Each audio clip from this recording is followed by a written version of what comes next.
God makes use of us, the Scriptures, His church, to incarnate His love.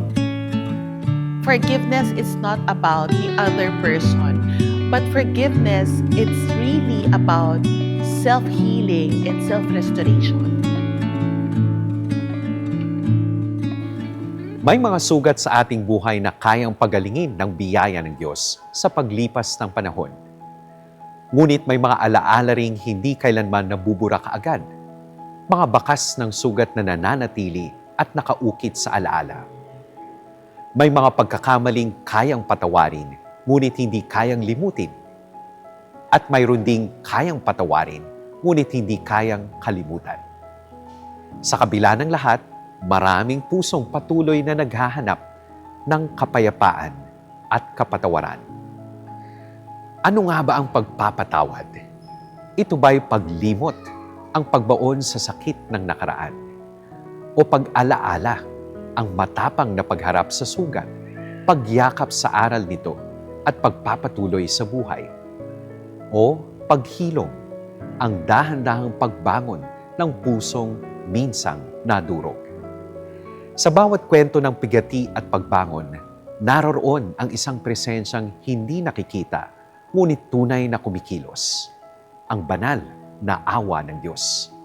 Isang awa na hindi nanghuhusga o nanunumbat, kundi marahang kumikilos sa kailaliman ng puso.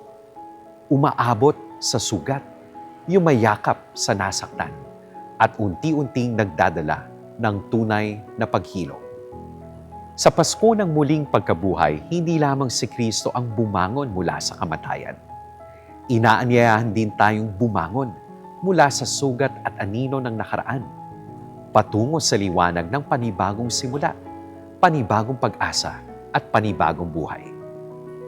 Mula po dito sa Parish of the Lord of Divine Mercy, Quezon City, Diocese of Cubao, ako po si Father Angelo Paulo Asper ng Society of St. Paul.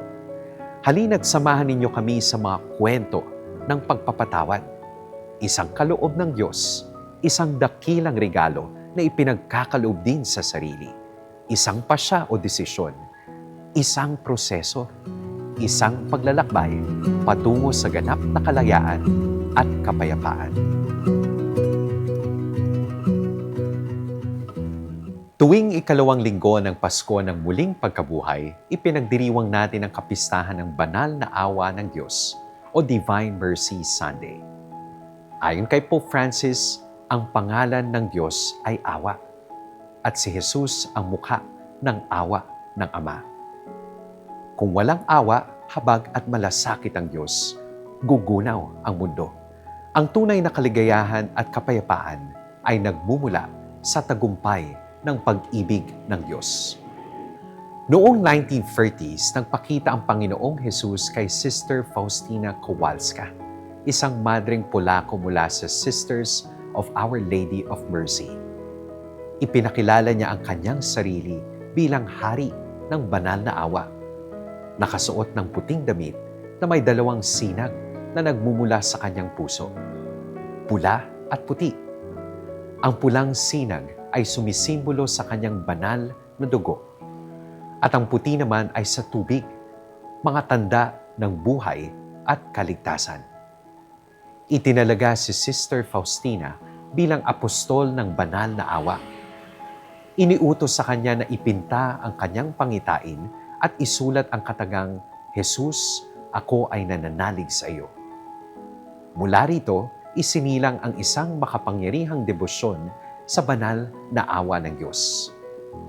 Sa kapistahang ito, inaanyayahan tayong ipagdiwang ang awa ng Diyos ng may buong pananalig at pag-asa, lalo na sa banal na Eucharistia, sa pagtanggap sa sakramento ng pakikipagkasundo at sa pagninilay sa banal na kasulatan. Inaanyayahan rin tayong magdasal ng novena, Chaplet of the Divine Mercy, at 3 o'clock prayer.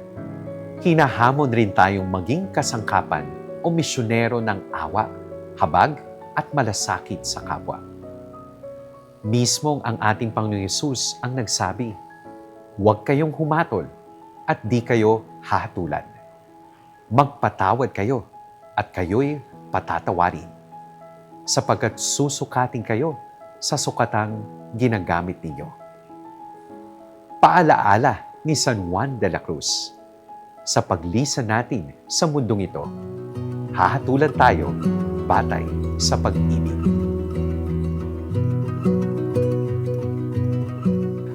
Si Father Gil Alinsangan SSP ay isang Paulinong pari na naglilingkod ng mahigit sa 45 taon.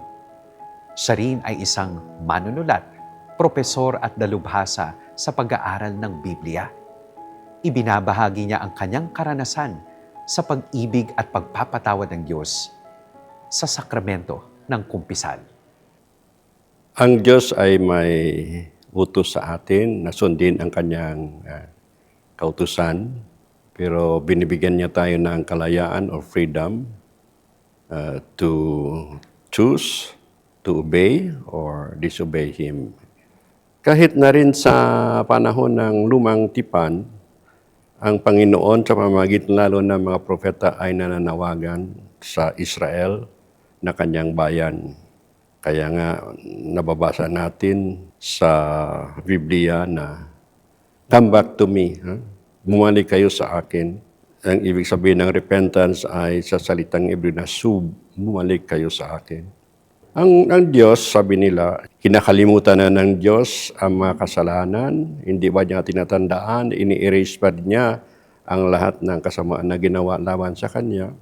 Of course, ang Panginoon ay alam niyang lahat. No? Nothing is hidden. But instead of maybe punishing them, He kind of forget them in a way. Hindi sa talagang nakalimutan niya lahat, pero the expression is, I do not count it against them. Pwede natin kumpisal ang ating makasalanan directly to God, Panginoon, patawad po. Pero what is the kind of security that God really answers our prayers? So, God makes use of us, the Scriptures, His church, to incarnate His love. Kasi nga doon sa Biblia, lalo na sa New Testament, Jesus gave the power to the apostles sa sambayanan na magpatawad sila in God's name. He empowers them. Ang simbahan mismo ang binigyan ng itong kapangyarihan. But the church works through the ministers. Kaya nga, doon sa formula of absolution, through the ministry of the church, ministro, yung ginagawa ng simbahan, ang pari mismo, forgive you your sins. Hindi yung pari dahil siya nga ay isang tao, kundi siya ay parang personification of Jesus. And so when he says, he represents the Lord, he represents Jesus, who forgives, who pronounces the words of absolution to the kingdom. Hindi madali ang mangumpisal, hindi ba? Kasi we have a certain pride. Mayroon tayong mga bagay-bagay na tinatago natin, na doon sa ating budhi, napapabigat ng ating budhi. Pero mahirap na ibahagi ito. We can express that to God, but to a human person. Pero kung naniniwala tayo na mayroong ganyang bisa ang sakramento, then we will strive to confess our sins. Sa mga pari naman, sila ay binigyan ng kapangyarihan. Alam naman natin na hindi madali makinig na makasalanan ng iba at pagkatapos ang mga makasalanan ay humingi pa ng payo. Ano ba ang gagawin ko? Ang una is, kailangan napatanggap mo na ikaw ay nagkasala. Sabi doon sa parable of the prodigal son, Father, I have sinned. Nagkasala ako. Nais ko nang bumalik sa iyo. So, what is necessary is to be touched by the grace of God. And then, second is the sincerity the sincerity to abandon your past life to begin again, and of course also the grace to resolve, no, kind of a resolution to amend or to change for a life, and then you pray that you may have the grace to make a good confession.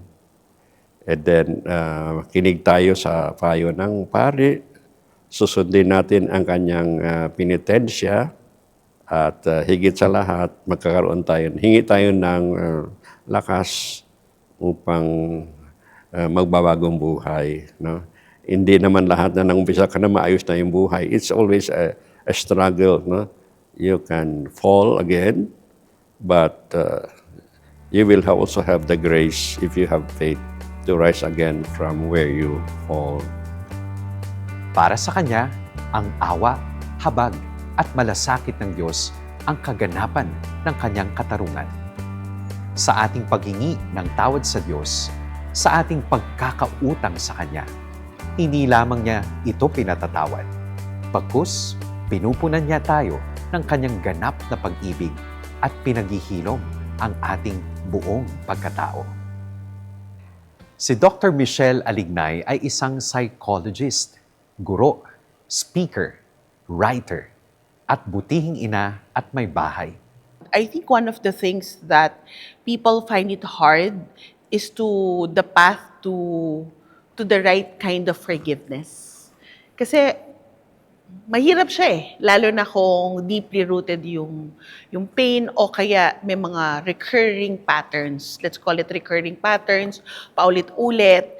At meron din tayong cultural upbringing na magpatawad ka lang na magpatawad, ipagpasa Diyos mo na lang lahat. Pero ang hindi natin nakikita, patawad ka ng patawad pero hindi mo natuturuan ng accountability yung taong pinapatawad. So, you continue the hurt. So, tuloy-tuloy lang siya. The forgiveness, it's not the real kind of forgiveness, that there is restoration. It's just forgiveness, but it feeds an unhealthy pattern. A deadline for forgiveness? Alam mo yan ang mga, di ba madalas natin marinig yung sinasabi na parang, okay na naman kayo, mag-move on ka na. Wala siyang prescribed timeline. Yung timeline dyan is very personal. Yung timeline is depende sa kung anong sakit at depende rin sa disposition mo. Yung sa ibang tao, ganun din naman yung nangyari iba. Kasi iba-iba rin yung ating mga pinanggagalingan, meaning yung ating mga personal wounds, iba-iba rin. You forgive in your own pace, but you don't drag that forgiveness because it's no longer healthy. Gustong-gusto ko yung line, Father, na sinasabi na forgiveness is a gift you give yourself.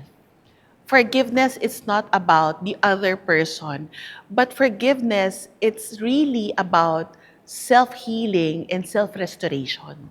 Napaka-cultural nung forgive and forget. Meron song during my younger years. I remember the boy, but I don't remember the feeling anymore. So, ibig sabihin parang natatandaan ko siya, natatandaan ko na may nangyaring sakit, natatandaan ko na meron kaming unforgiveness, but because I chose to forgive, alam mo na lang na nasaktan ka, pero yung feeling, hindi mo na siya babalikan because you have grown and you have matured and you have actually forgiven freely. Madalas sabihin natin na mag-move on ka na. Tapos wag mong tambayan ang pinagdadaanan. Madalas natin sabihin yan. Pero meron akong for me, it's a much healthier take. Pag meron kang pinagdadaanan, daanan mo at alalahanin mo ang tinuturo ng daan. Kasi when you just move on, dinaanan mo lang, but you don't learn the lessons in the desert. You don't learn the lessons in the struggle. You don't learn the lessons in the pain. So ang nangyayari sa'yo, you don't mature. In psychology, ang may tinatawag na toxic positive. So para sa akin, yung forgive and forget, nagiging toxic positive siya. Kasi gusto mo feel good eh. Ayaw mo na may away. Di ba? Very cultural. Gusto natin lahat peace. Huwag mo nang patawarin mo na yung kuya mo. Patawarin mo na yung kapatid mo, sasabihin ng mga nanay. Ganyan talaga, mag-move on na tayo para wala nang away sa pamilya. But we do it for the sake of walang away. But we're not really addressing the whole issue. And that's the toxic positive. We want to feel good, but we don't really confront what's the issue behind. Ang unang-unang dapat nating matutunan na patawarin, alam nyo, yung sarili natin. Kasi minsan, pinatawad na natin yung ibang tao, pinatawad na rin tayo ng Diyos, pero we are still eating ourselves up with unforgiveness. Yung feel na, I'm so unworthy kasi ginawa ko to dati. Pero, pinatawad ko na nga eh. So, ibig sabihin, the same forgiveness that we actually ask, kung tayo ang nagkamali, ang unang dapat nating patawarin ay sarili natin. No, ano yun, we cannot give what we don't have. Kung tayo ay nagkamali, patawarin mo yung sarili mo, mas magiging maluwag. Kung patawarin ka ng ibang tao, thank you. Praise God. Pero pag hindi ka pinatawad nung taong hiningan mo ng forgiveness, pinatawad mo yung sarili mo and then you just offer it. Nirelease mo yung hold. It's like self-compassion. Diba, we're always taught that compassion, it's about other people, which is very spiritual, like compassion, it's to suffer with other people. But you also suffer with yourself. You also become advocate of yourself. You also become the one to help yourself because no one would. And that's why many people are stuck in unforgiveness. Hindi nila mapatawad yung sarili nila. Yun yung totoo. Pero ang muka, hindi nila mapatawad kasi the projection would always be they're blaming other people. Yes, andun na tayo. But sa'yo, paano yun? Baka rin you're blaming yourself or you're afraid to confront that you are part of the issue, that there's more issue in you. Yun yung pinakamahirap. Mas madaling actually patawarin yung ibang tao kaysa harapin yung totoo nating proseso. Kasi it will bring a lot of unpleasant insecurities, past trauma, hurts, na mas malalim. In term ko nga doon, ayaw mong may makalkal, ayaw mong harapin that the real problem or the real issue, the root of it all, is something within you. Kaya babalik tayo dun sa forgiveness is a gift you give yourself. And maybe forgiveness is a tool to restore yourself. Forgiveness is a tool to heal yourself. At magsisimula yun sa sarili mo. Tunay nga ang sinabi ni Doc Michelle. Forgiveness is a gift you give yourself. At ang isa sa pinakamahirap ngunit pinakamahalagang hakbang ay ang pagpapatawad sa sarili. Hindi natin maibibigay ang isang bagay na wala sa atin. Ang pagpapatawad ay hindi paglimot, ngunit pag-alaala sa mga aral nang wala na ang bigat ng kalooban at nagpapatuloy tayo sa buhay. Si Miss Vange Uy Kuwaki ay isang branch manager ng isang multinational insurance company at isa ring ina. Ibinabahagi niya ang kanyang paglalakbay sa pagpapatawad sa kanyang ina. Yeah, my story of forgiveness is yung sugat ng mula sa pamilya, no? Mula sa ating mga parents. Kasi I believe na isa rin to sa works of the enemy, yung to destroy families, no? Kasi pag nasira ang pamilya, automatic masisira yung child. At pag lumaki tong batang to, uulitin po niya itong tinatawag na curse, no? At ako po ay produkto ng separated family or dysfunctional family nga. So, ang aking pong kwento ay si nanay po yung umalis po, no? Nawala, which is very important po yun, no? Bilang, lalo na po ako, babae, no? Imagine, grade 1 ka or yan, grade 2, inalis sa'yo yung nanay, no? So, yung mga gabing talaga namang, alam niyo po yun, Father, yung para kang mag-isa, no? At si tatay naman noon ay mentally challenged po kasi si tatay, so hindi rin niya nagampanan yung pagiging ama niya noon. So that time po, nung binalik kami kay tatay, kasi sumama muna kami kay nanay noon no, for 2 years. So nung siya po ay nagkaroon na ng anak, no, sa kanyang kinakasama, kailangan na kami isole, no? At pagbalik kay tatay, meron na rin po siyang Yung humatol at di kayo hahatulan. Magpatawad kayo at kayo'y patatawarin, sapagkat susukatin kayo sa sukatang ginagamit ninyo. Paalaala, Kung unawa, iniisip mo, bakit ganun? Hindi ba nila ako mahal? Or bakit ganito ang nararanasan ko? Bakit si nanay iniwan kami? Bakit kami inabandona? So, sobrang hirap po yun, Father, no? At as a child, syempre, merong tampo, no? May sama ng loob. Growing up, kaya hindi ho siya madali. Dinaan ng Panginoon to sa mga traces eh. Biglaan, napihit mo yung veritas.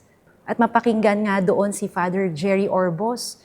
At pinakilala niya doon si Mama Mary.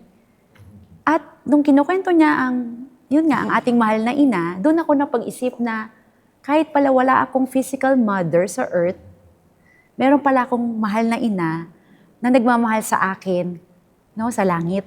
Parang nagkaroon ka ng pagmamahal sa isang ina, maaring hindi mo naranasan sa lupa, pero naranasan mo yun through the Holy Mother.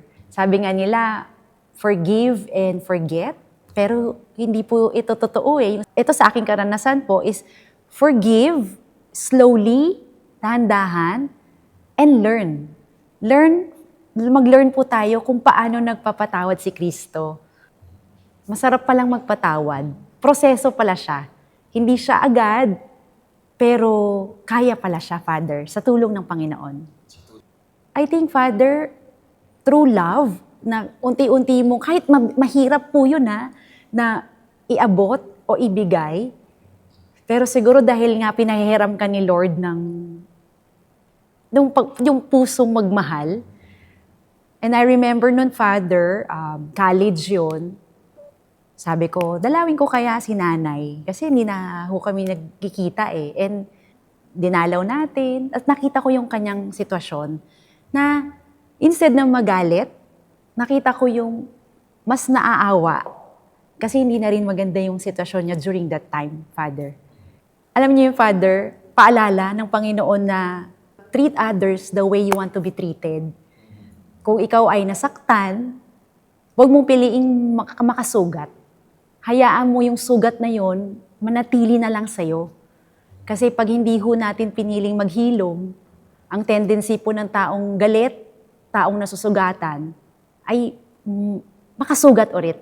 Kasi pag sinira niya ang nanay at tatay, sira ang anak, at itong anak na to, pag nag-asawa, sisirain niya ulit yung next generation. At yung curse na ho yun ay magiging paulit-ulit.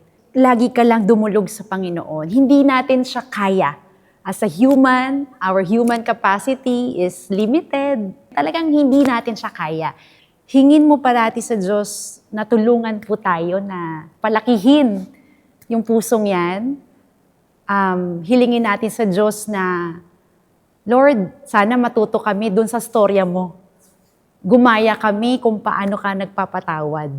At hingin mo ang grasya na ang ikakalat mo na ngayon ay liwanag para marami ka na ngayon matutulungan kapag pinili mo yan. para sa Kanya, ang pagpapatawad ay isang kaloob at isang desisyon. Isang pagpiling tapusin o wakasan ang siklo ng kasalanan, karahasan at kasamaan. Ang pananalangin para sa mga nakasakit sa atin ay maaaring hindi agad magbago sa kanila. Ngunit tiyak na binabago tayo nito. Tunay na ang pagpapatawad ang pinakamalinaw na pagpapahayag ng pagmamahal ng Diyos. Walang kasalanang hindi kayang yakapin ng Kanyang awa. Walang tao ang Kanyang itinataboy. Ayon kay Pope Francis, walang sino man ang may karapatang magtakda ng kondisyon sa awa ng Diyos. Ito ay laging kusang ipinagkakaloob, isang pag-ibig na walang pero at subalit. Sa ganitong pag-ibig, hindi mapipigilan ang Diyos na pumasok sa buhay ng bawat isa upang magpatawad, maghilom, at magpanibago. Ako po, si Father Angelo Paulo Asper ng Society of St. Paul, doing all for the gospel.